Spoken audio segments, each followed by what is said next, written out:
سلام حبايبي، يوم جديد وفيديو جديد مع سافر مع سامح. اشكركم على مشاهدتكم الفيديو دوت، واتمنى تتفرجوا عليه للنهايه. ولو عجبك الفيديو ما تنساش تدوس لايك وشير وسبسكرايب، بس ما تعملش سبسكرايب ولايك الا اذا لو عجبك الفيديو. انا عامل القناه ديت عشان اشير معاكم معلومات امينه واضحه صريحه تشوفوا فيها خبراتي في السفر، وتتمتعوا معايا بالمدن اللي زرتها والدول اللي زرتها الكتيره.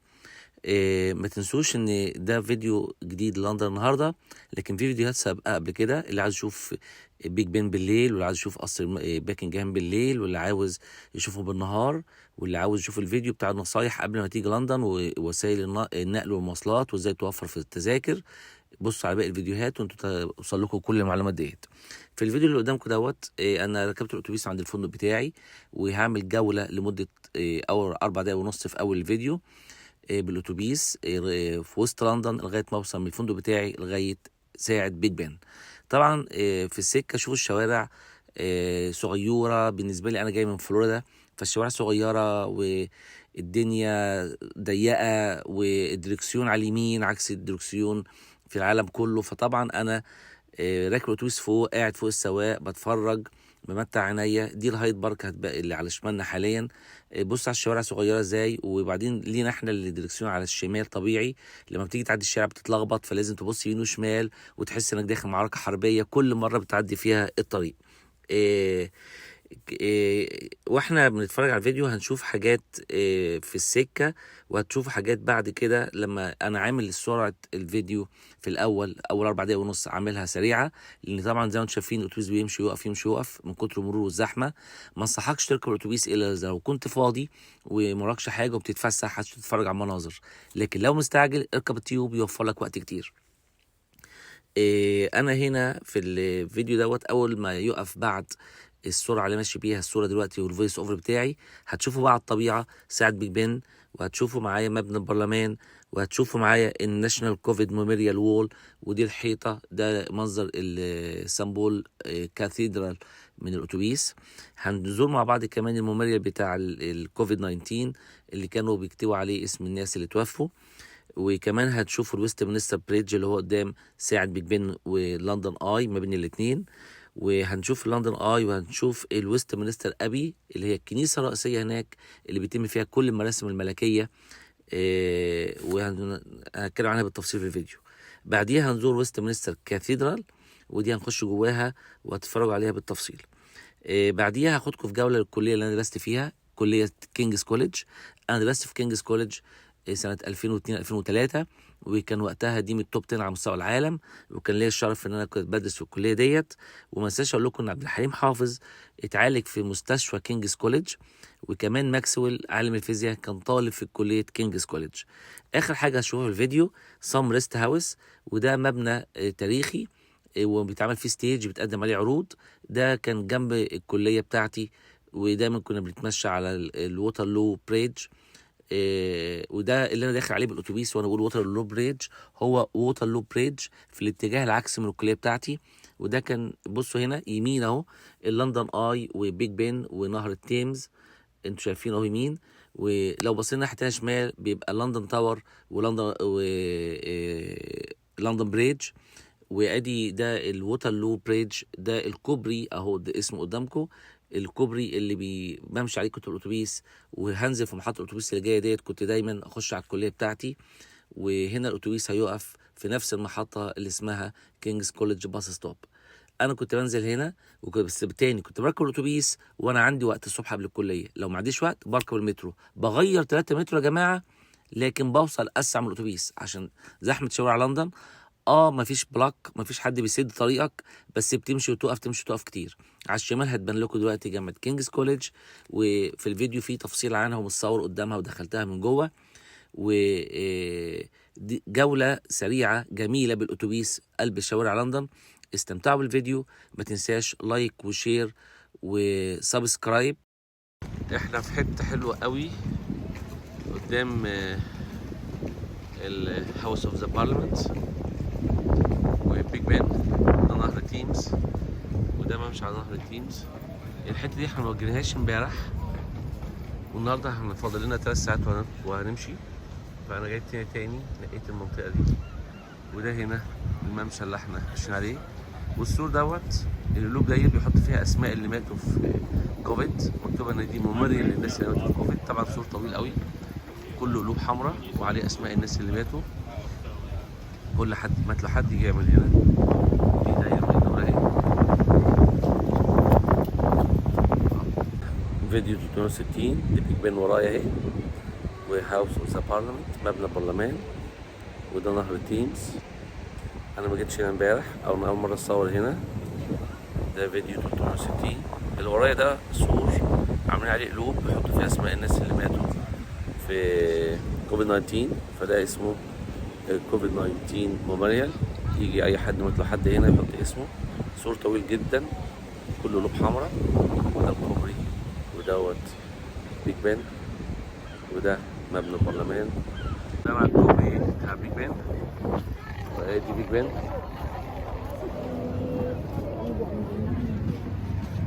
فيديو 360 درجة. ادي الكوبري والناس ماشيين هناك، فيها زحمة عشان خروجات النهارده الحد. دي لندن اي الناحية التانية دي بيج بان. الكوبري بتاعتي فيها دوت هنا بيج بان، مبنى البرلمان، وده الكوبري هنا. هنا بيتباعوا القلالين، في حد عامل سندوتشات هوت دوج، يعني كل واحد بيحب اسلوبه، بس الجو حلو والجو امان مفيش قلق. يعني انا هنا مش قلقان على شنطتي في ظهري زي مثلا فرنسا وزي ايطاليا. طبعا ايطاليا كفر اكبر، لكن هنا لا في امان. بس طبعا الواحد يبقى حريص برضه عشان في ناس بيعملوا حاجات بزحمه، بس هنا سام هاو تبقى مطمن ان الدنيا امان.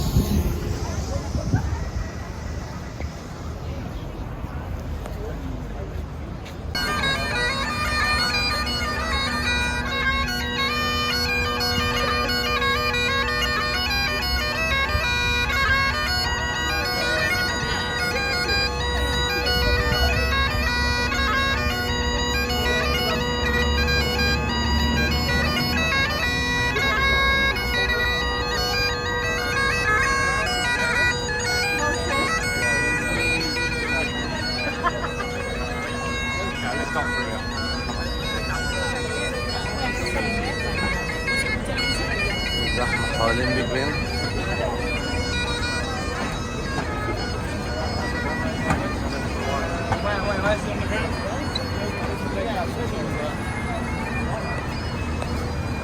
أنا ستيل في منطقة بيج بان، ودي البارك اللي قدامها اللي الناس هنا بيقعدوا يريحوا،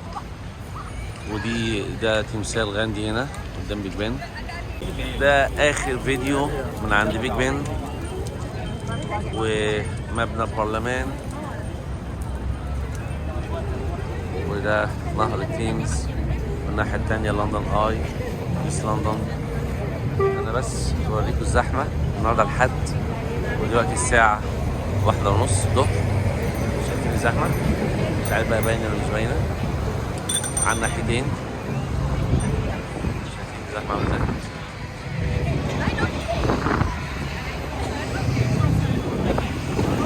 الزحمة عاملة ازاي؟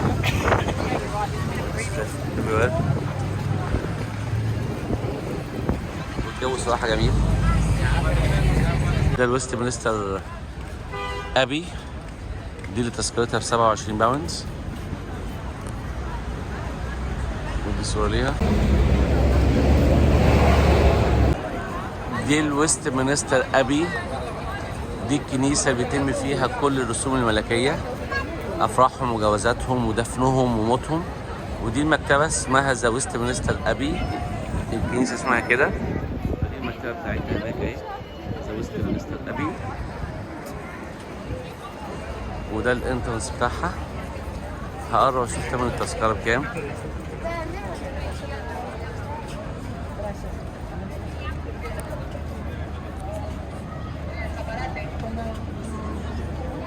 لا انا مش شايف 27.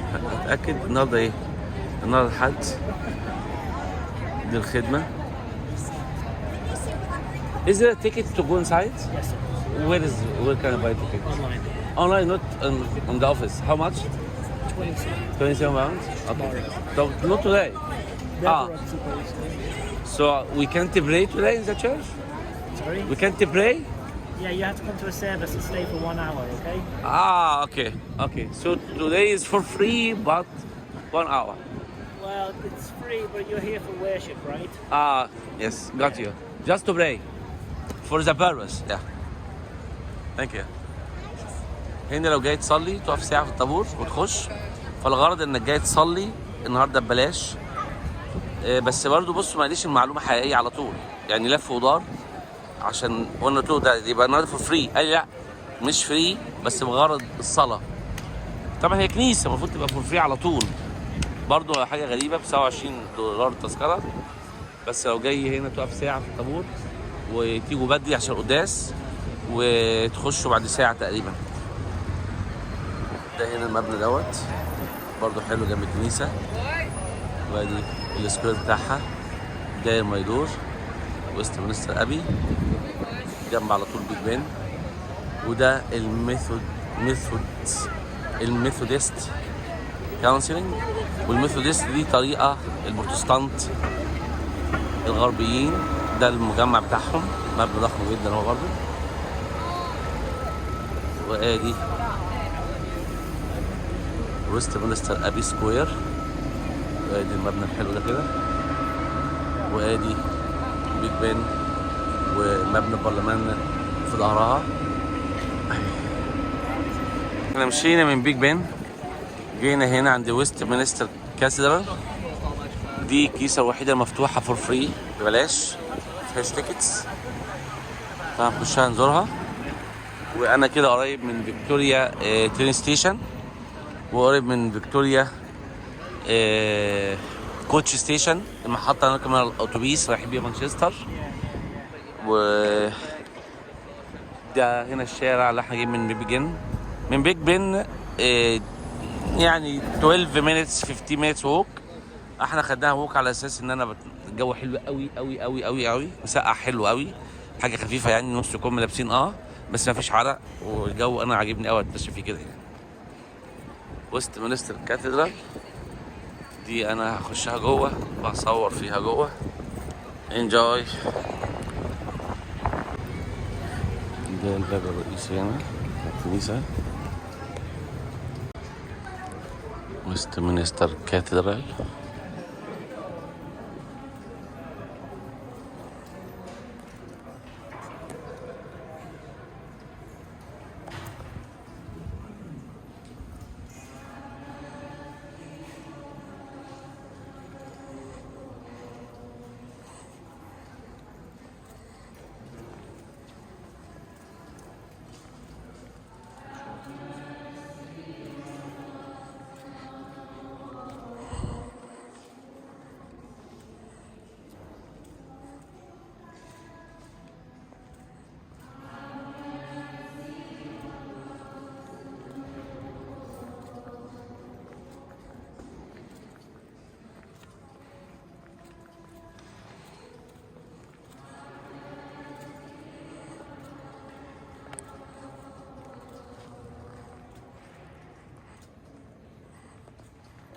دي ويست مينستر كاثيدرال، دي الدخول فيها فور فري.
انا قدام كينجز كوليدج، ودي الكليه اللي انا درست فيها من 21 سنه، كينجز كوليدج لندن. وانا كنت بصور صوره قدام المبنى نفس اللون يا جماعه ونفس الدخله بالظبط، لا اتغير لون ولا اتغير اي حاجه خالص. ادي العنوان بتاعها، وادي هي هنا دي الكوبري دوت بيقطع نهر تيمز. شمالي على طول بيج بن، ويميني على طول لندن بريدج. وده الكوبري اللي قدام الكليه اللي تعدي بيه على نهر تيمز، وتتصور خلفيتك يبقى لندن اي او بيج بن او لندن بريدج. اهي كينجز كوليدج بعد 21 سنه. ايام.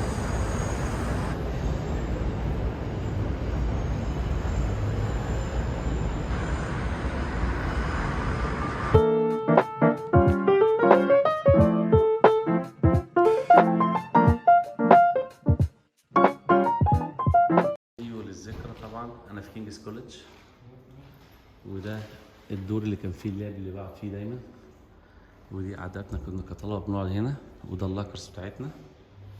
طبعا ده مش كامبس، ما بننامش هنا، بس ممكن كطالب تقعد فيه اليوم كله تذاكر، واللابات مفتوحه مفيش حاجه اسمها تمشي.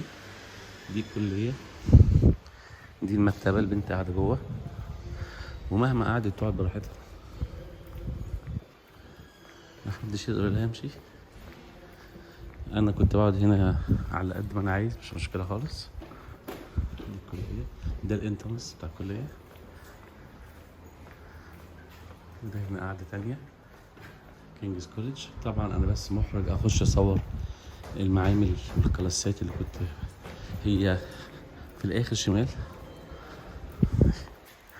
في الاخر شمال مكان ما جيت. دي كينجز كوليدج. على فكره يا جماعه، كان ماكسويل عالم الفيزياء كان طالب هنا في كليه الطب، وليه تمثال كبير. المعمل واللاب بتاعي كان هنا في الاخر، لان انا فاكر طلعت مره جري عشان اطلع من الباب عشان ارد على مكالمه التليفون، ما كانش في شبكه كويسه جوه. كينجز كوليدج. كينجز كوليدج ده مبنى الكليه، ده الانترانس. انا كنت في الانترانس دلوقتي بتكلم مع بتوع الامن، ودخلنا وقعدنا ورحبوا بيا عشان كنت طالب قديم هنا، وحاجه جميله وسمعوا قصتي. وطبعا دي كابينه التليفون اللي انا اتسرق مني فيها فلوس من 21 سنه، هي دي كانت عطلانه اياميها وانا معرفش. ياي. ووترلو بريدج، وده ورايا نهر التيمز، وادي ووترلو بريدج تاني الناحية التانية.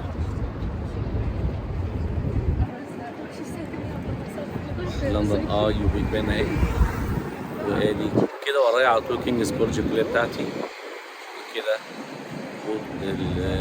التيمز، والناحية دي في سان بولز. Have a good night. وهنا في لندن بريدج واللندن تاور وسان بولز كاتدرال الناحية دي. ده ووترلو بريدج، وهناك كده كينجز كوليدج، وده نهر تيمز، واللي هناك دي الكاتدرال اوف سان بولز، واللندن بريدج واللندن تاور الناحية دي. طبعا المنظر خرافي وجميل. وده نهر تيمز، دي كلها مطاعم على نهر تيمز. وده الووترلو بريدج تاني، والناحية التانية قدام كينجز كوليدج الكلية على طول بتاع زمان. وادي لندن اي، ده نهر تيمز الناحية التانية. ده أحد المباني التاريخية هنا، اسمه صم ريست هاوس. وهنا بقى ستيج، في عروض ولا حاجة، وهنا قعدات.